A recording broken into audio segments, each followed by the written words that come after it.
on sait, nous, de l'extérieur, que aujourd'hui, une simple décision permettrait de changer la vie de beaucoup d'Israéliens. C'est la libération de la concurrence en Israël.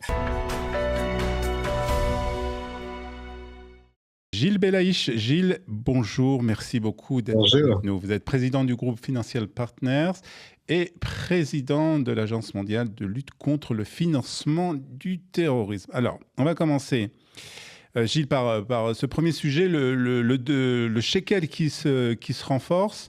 Comment expliquer une monnaie israélienne aussi forte aujourd'hui, surtout dans le contexte sécuritaire que nous connaissons? Oui, c'est vrai que c'est toujours un paradoxe de voir que l'économie israélienne et le shekel restent extrêmement forts quand on est dans un pays qui est tout de même dans une structuration où il y a un risque permanent géopolitique et de sécurité. Mais effectivement, depuis ces dernières semaines, on a des investisseurs qui sentent la tension euh, sécuritaire diminuer sur Israël et qui recommencent à investir en Israël, ce qui est bien sûr est un excellent signe et à commencer parce que c'est souvent ce qui nous amène le plus de devises, les ventes de sociétés high-tech et les investissements dans les sociétés israéliennes qui sont des entreprises qui sont extrêmement performantes et qui sont très attractives pour beaucoup de sociétés européennes et américaines. Plus on va avoir de sociétés internationales qui vont vouloir acquérir des sociétés israéliennes performantes, plus on va faire rentrer des devises puisqu'on sera obligé, ils seront obligés de convertir leur dollar ou leur euro pour pouvoir acheter des sociétés israéliennes en shekel. C'est une obligation en Israël comme dans beaucoup de pays dans le monde.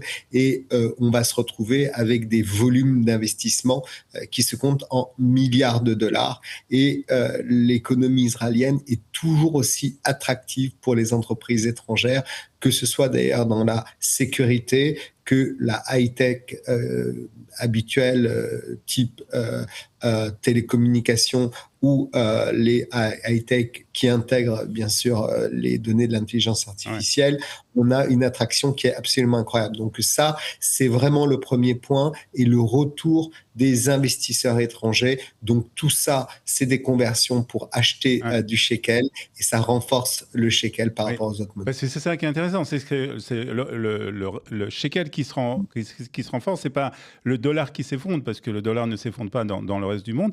Et c'est en fait les raisons principales, c'est justement ces investissements qui se font de plus en plus dans les sociétés israéliennes. Oui, c'est ça, c'est ce qui avait diminué depuis le 7 octobre, même si encore on avait eu des transactions qui étaient absolument incroyables avec quelques ventes de pépites de sociétés israéliennes tout de même. Même pendant la période de fin 2023, il y a toujours eu des transactions, mais évidemment, on imagine bien un fonds d'investissement européen ou américain qui explique à son comité de direction que c'est peut-être pas le moment Ouais. d'investir dans une société israélienne dans le contexte. Et ça, c'est revenu, même si, encore une fois, on est sur une pente qui est extrêmement positive. Et d'ailleurs, on voit bien que si on peut faire une petite nuance entre le dollar et l'euro, on voit bien d'ailleurs que le, le cours entre le dollar et le shekel n'a pas la même progression qu'entre l'euro et le shekel. On voit bien d'ailleurs que c'est le dollar qui est de moins en moins fort par rapport au shekel. Mm. C'est presque un euphémisme de dire ça, on dirait presque que c'est le shekel qui est de plus en plus fort par rapport au dollar, tout simplement parce que le mouvement des investisseurs américains est beaucoup plus fort que le mouvement européen, ce qui explique qu'on a aujourd'hui un shekel euro aux alentours de 3,47, ce qui est bien sûr bien inférieur à ce qu'on a connu dans le passé, dans les Mm. 4 ou les 4,50, mais les prévisions étaient d'avoir un shekel euro qui était plus proche de 3. On se maintient à 3,47, ce qui est censé être presque un étonnement pour les économistes de se dire que quand on a un shekel qui va en dessous Ouais. de 3 par rapport au dollar, 3,47 c'est presque pas trop mal Mm. parce que les Européens sont ceux qui reviennent le moins vite. Ils reviennent, mais moins vite par rapport à ce qu'on connaît par rapport aux Américains. Alors, un shekel fort, c'est plutôt une bonne nouvelle pour l'Israélien moyen, en tout cas avec les produits importés, coûtent moins cher. Lorsqu'ils voyagent à l'étranger aussi, ça leur revient moins cher. Encore faut-il pouvoir sortir du pays par l'aéroport. Mais c'est quand même un problème pour les exportateurs israéliens. Et est-ce que là, ça ne va pas devenir aussi peut-être sur un court terme ou du long terme un problème pour justement les exportateurs israéliens? Oui, vous avez tout à fait raison. C'est un vrai sujet. Pourquoi? Parce que aujourd'hui, quand on parle d'exportation des sociétés israéliennes, on parle de montants très significatifs. Et aujourd'hui, si on a un contrat qui s'établit sur des chiffres qui sont de l'ordre de 50 millions de dollars ou 40 millions de dollars, avoir un shekel dollar à 2,98 ou à 3,10, c'est pas du tout les mêmes rentrées pour les entreprises israéliennes. Donc, pour les entreprises israéliennes, ça peut sembler être un problème. Et je dis ça peut, pourquoi? Tout simplement parce que beaucoup d'entreprises israéliennes ont négocié des contrats en devises. Et donc, pour eux, c'est presque pas le sujet parce qu'ils ont anticipé cette problématique, parce qu'on est quand même passé sur un dollar qui était à l'époque très proche de 4. Donc, cette tendance, elle est un peu historique de la baisse du dollar par rapport au shekel. Donc, en fait, beaucoup de ces exportatrices israéliennes ont anticipé le sujet depuis quelques mois, pour pas dire de quelques années, et maintenant ils négocient systématiquement en dollars. Mais toutes les entreprises israéliennes qui n'ont pas le choix, parce que effectivement ils se retrouvent avec une problématique de devoir négocier leur contrat en shekel, eh bien pour eux c'est absolument catastrophique. C'est pour ça qu'il y a un équilibre à trouver entre un shekel fort et un shekel trop fort aussi, Ouais. qui fait en sorte que, bien sûr, pour les entreprises exploitatrices israéliennes, c'est un sujet, mais aussi pour tous les étrangers, pour le tourisme, c'est une catastrophe. Combien de touristes étrangers disent « je ne veux plus et je ne peux plus aller en Israël Ouais. parce qu'aujourd'hui, avec le dollar ou l'euro tel qu'on le connaît, je n'ai plus le même pouvoir d'achat, donc je vais dans d'autres destinations. » Ouais. Le tourisme a beaucoup souffert. L'immobilier aussi a souffert en Israël. On le voit avec le stock des appartements neufs, des Kablanim, des constructeurs israéliens. Donc, il y a un équilibre à trouver. Et cet équilibre-là, il semble qu'on soit dans ce seuil de 3, ou si on s'éloigne trop entre le shekel et le dollar de 3, les investisseurs américains sont très présents, bien sûr, en Israël. C'est une problématique. Et si aujourd'hui, on se rapproche dangereusement dans le futur d'un dollar, d'un euro shekel plus proche de 3 ou de 3,20, c'est des lignes rouges qui peuvent avoir de vraies conséquences. Et puis, n'oublions pas aussi un point qui est très, très important, c'est qu'aujourd'hui, le taux d'intérêt de la Banque centrale israélienne, qui était encore en février 2026 à 3,50, est en train de baisser.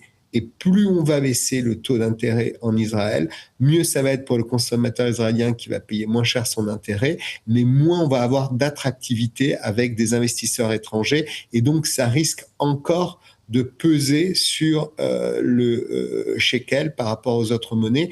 Donc, effectivement, l'inflation est à 1,8%. C'est un triangle inflation, taux d'intérêt Ouais. et le cours de la devise. Mais on est dans un équilibre et on espère ne pas aller encore trop loin, sinon ça peut être dangereux pour l'attractivité israélienne. Alors, vous parliez de l'inflation, et cette inflation qui est tombée à 1,5%, c'est un niveau très bas, hein. Je crois que ça n'a pas été depuis plusieurs années. Est-ce qu'on peut dire que l'inflation a été vaincue en Israël, comme certains journalistes le disent aujourd'hui, journalistes économistes? Oui, c'est vraiment une très belle performance. La target, la cible de la Banque centrale israélienne à l'époque était de dire on doit revenir en dessous de 3 obligatoirement, et l'idéal pour nous, c'est 1,5. La projection jusqu'à fin 2026 de la Banque centrale israélienne, c'est 1,8 de taux d'inflation. C'est quand même extrêmement bas. Alors, en fait, on n'est pas dans un taux d'inflation faible qui fait en sorte que on va se retrouver avec des prix qui vont être beaucoup plus attractifs et beaucoup plus bas pour le consommateur israélien.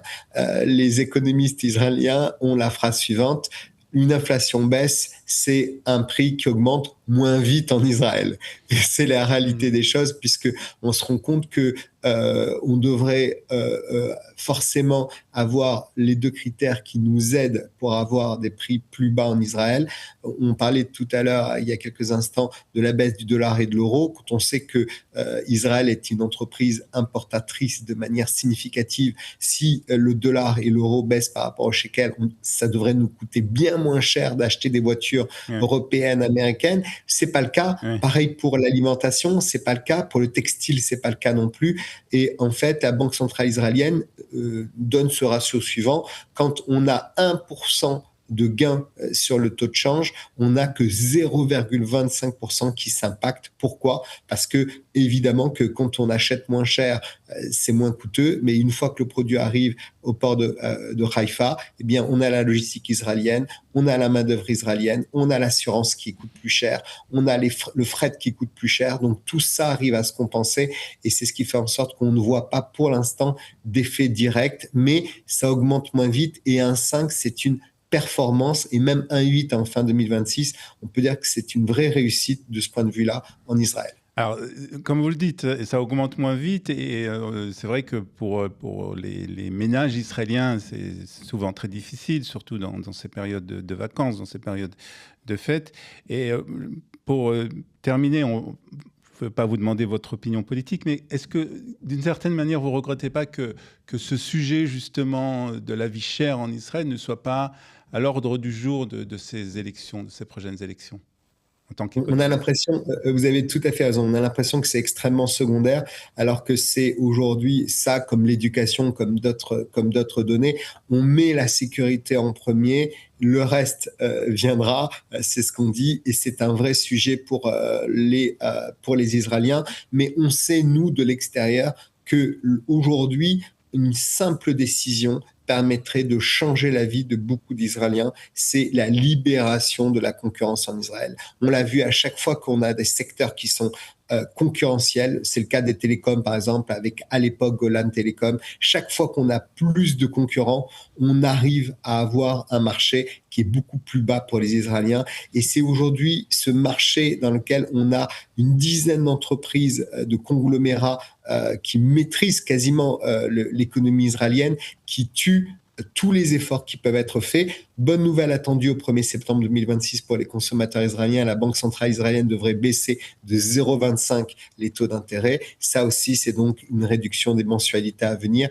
Et ça, c'est bon pour le pouvoir d'achat. Mais aujourd'hui, la politique doit plus être présente sur l'économie parce que c'est le quotidien de beaucoup d'Israéliens et c'est également la survie de beaucoup d'Israéliens aussi, avec un taux de pauvreté qui est très important en Israël. Malheureusement, on l'oublie des fois. Et on peut regretter que ce sujet ne soit pas du tout, mais pas du tout à l'ordre du jour politique et des élections. Et c'est très dommage. En tout cas, merci beaucoup d'avoir été ce matin avec nous et merci pour vos explications. À très bientôt, Gilles Belaïch. À très bientôt sur Studio Kalita.